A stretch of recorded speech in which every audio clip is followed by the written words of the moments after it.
And joining me live now is national politics editor at the Herald Sun newspaper, James Campbell. James, great to see you. There's a bit going around domestically at the moment. There's still this kind of fascination, which of course I'm involved in, about Albanese, Trump, the relationship, tariffs, exemption, and in all of that, our defence spending.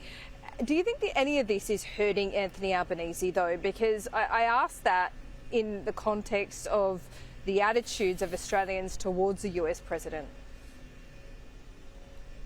Well, it's a very, very good question. And the answer to it, I think, hinges on whether or not Australians, can disconnect President Trump and the Trump administration from the American alliance. If Australians start to see the Trumpster as as indistinguishable, America equals Trump, then I think this whole, things could get bad.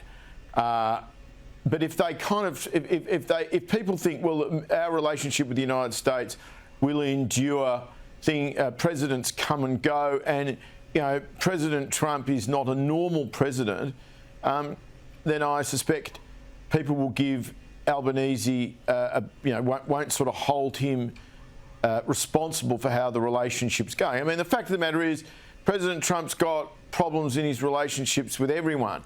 It's difficult to argue that we're being singled out here. And also, it's not a good look for any Australian Prime Minister to be seen to be responding to what the public might perceive as bullying. We don't like being told what to do by foreigners, in point blank. And we just had an election at which the opposition, rightly or wrongly, was punished by the voters because they were seen to be a bit 50-50. They were having a bet each way on the Trump administration. I mean, you're over there.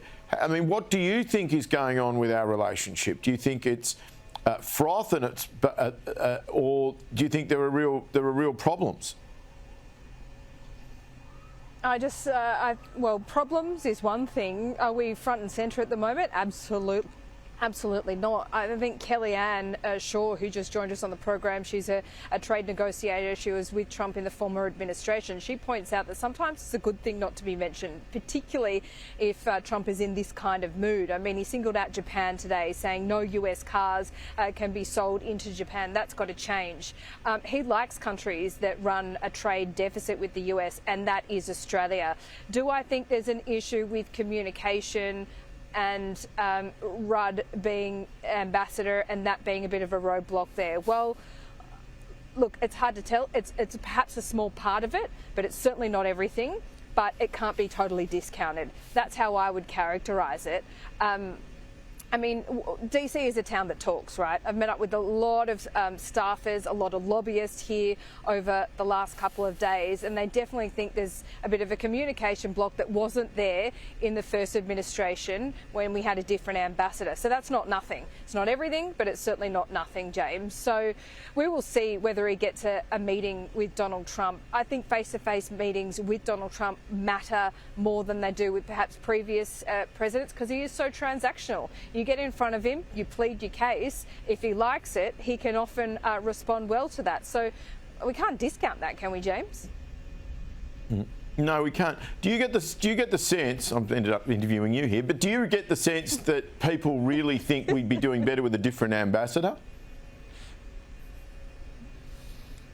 Well, who's running this show, James? You or me?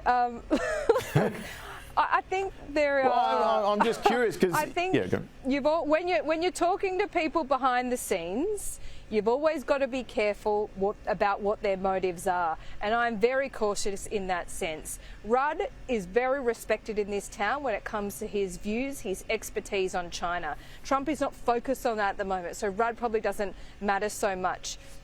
I mean, the comments that Rudd made about Trump, because he didn't think he had a chance of becoming president again. Do I think they're a problem? Yes, I do. Are they insurmountable? No, they are not.